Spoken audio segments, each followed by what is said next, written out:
Good morning, everybody. Welcome back to the Kennesaw Project. Today we're going to start Volume 2. If you remember last time, I built these boxes, these vanities for the master bathroom.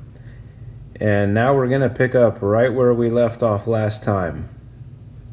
The customer was going to come out on Monday to pick out colors. That turned into a huge fiasco. I'll explain that later. But now let's get right into the powder room floating vanity build.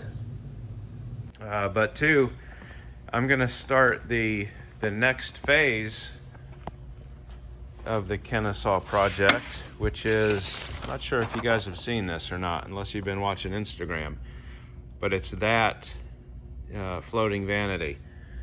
So it's going to be about 5 foot long, 3 inches thick. The vanity, or the shelf to the right and below, is about 48 inches long, give or take. And it's going to be built out of black walnut. So I went over this morning, picked up about 50 board feet of nice, clean, nice, straight black walnut. And I'm going to start preparing that today. Also, I went over and picked up this bit, and I've never used one of these. And so I'm anxious to use it. Heard a lot of good things about it, and it's supposed to make a really nice, tight miter corner. So I'm going to get that set up on the router table today and see what I can do with it. So anyway, that's what I'm doing today, and it's Friday. We just had our one and only snowstorm of the year here in North Georgia. It lasted about 7 minutes, blew around for a bit, and then disappeared. So got that out of the way, I guess. Anyway, so I'm going to get started.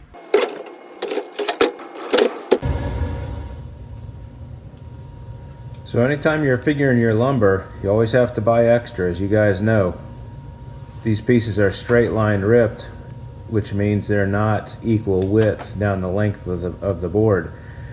So I'm measuring to the narrowest point, then I'm going to cut a nice straight edge on the second edge. But there is some waste in that.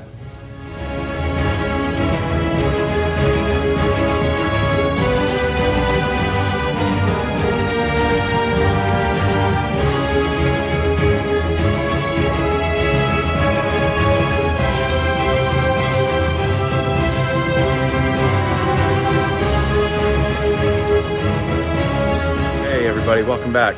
So I wanted to give you a quick update about phase 2 of the Kennesaw job. This is the black walnut floating vanity. Now I started it this morning. I went and bought the wood for it, and I bought the lock miter bit for my router. I was going to use that to do the 45s because my wood is 3/4 inch thick. The face of it is 3 inches, and I wanted it to look like a continuous box. And also there's an end on it that you're going to see. So I got the lock miter bit, and I wasn't able to use it. Let me show you why, and then I'll show you what I did instead. So let me turn you around. I don't have a normal router table. I've got a couple shapers way up there that I use for making doors and things. But this is an old pin router. So it's basically just a big, massive, wildly strong and loud upside down router. So anyway, here's the new bit. Put it in there. So I set up the bit. I got it all perfectly lined up going this way. But then to get the other half, the piece here that comes in out of 45, you have to do that one standing up. So I tried to do that. That's why this is 3 inches down. And man, that was scary, because this thing is a beast, and it was wanting to yank this scrap piece out of my hand. So honestly, it scared me, and I didn't use it. If I had a normal router table, I could have done it very easily. But I mean, this thing, that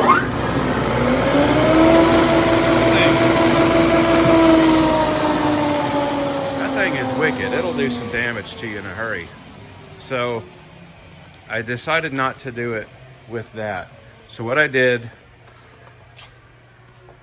I went ahead and I glued up the pieces, obviously, Let them dry for about 3 hours. Took them out of the clamps.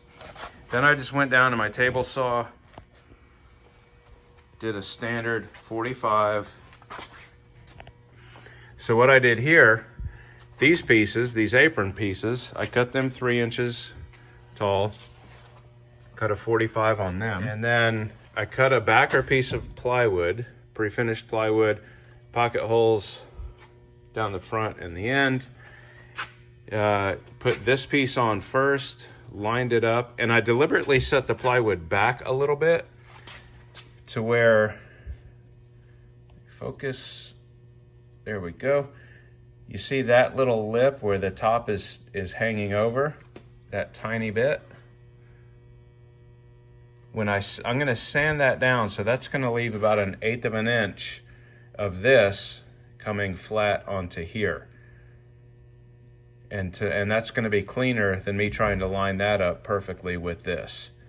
So that's why I did that. That's why the top piece is sticking out there. But it'll look amazing when it's sanded up. So I got that nice and tight. And I know it's kind of cheating, not really, but it's kind of cheating. But I only did it, again, because I don't have a standard router table. I just have that big pin router. And I didn't want to get my fingers ripped off. And then I've got these big L brackets from Steel Solutions. These bad boys, 1/4 inch thick. I'm gonna open up the wall, just cut out the sheetrock at the framing, lag these to the wall, to the framing. These are gonna support the top. And then where they attach to the wall, the tile guys are just gonna tile right over that, so the brackets are gonna disappear. So you guys take care, have a great weekend, and we will talk on Monday. Bye.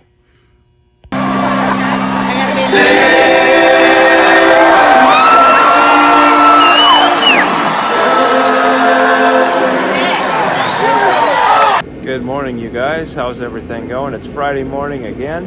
First thing I have to do is cut down the bottom shelf. Customer, who is also the designer, she decided that she wants a 15-inch overlap in the shelves. All right, so here you can see the blueprint, if you will, for this.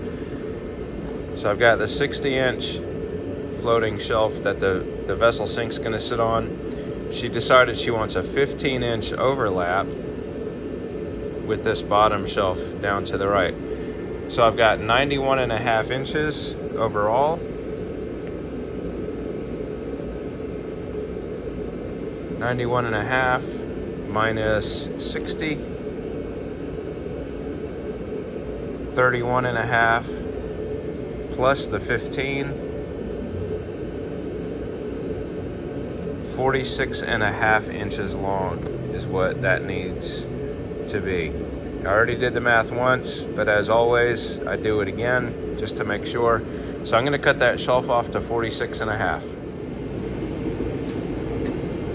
All right, I cut that to length. I'm gonna do a quick final sand with 120, and then I'll be ready to clean it.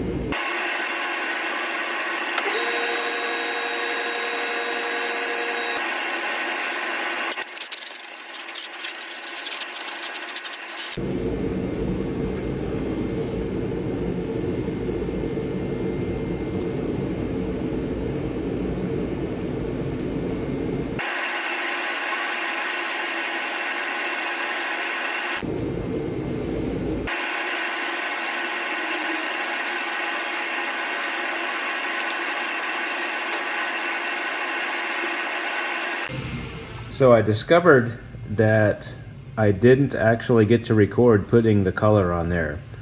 So what I used first was Rubio Monocoat Silver Gray, put it on, and then while it was still wet, I used a second coat of Rubio Monocoat Black, and that gave it just a beautiful color. So I did that on Friday afternoon. I let it sit over the weekend, and now I'm putting some maintenance oil on it.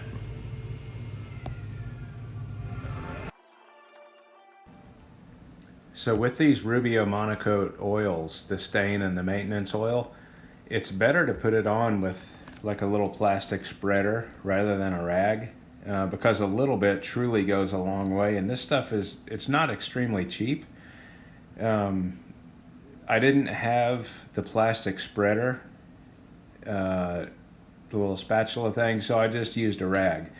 And the rag works fine, but it just, obviously you waste some because it soaks into the rag. But with the spreader, just a tiny bit would have covered that entire piece.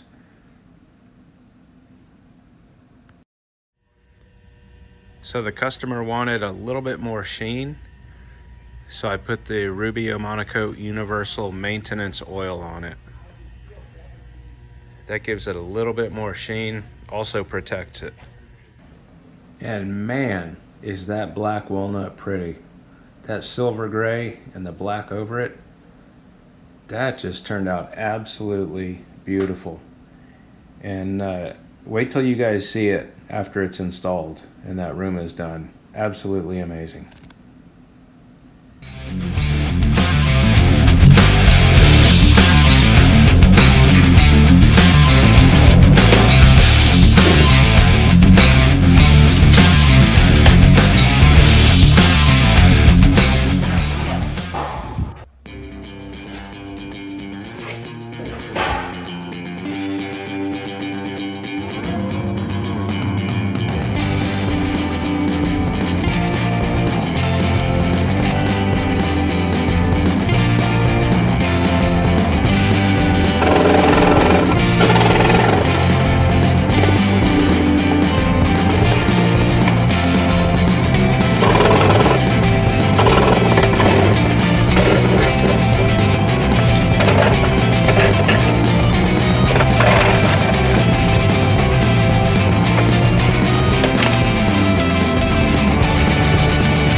So that is it, you guys.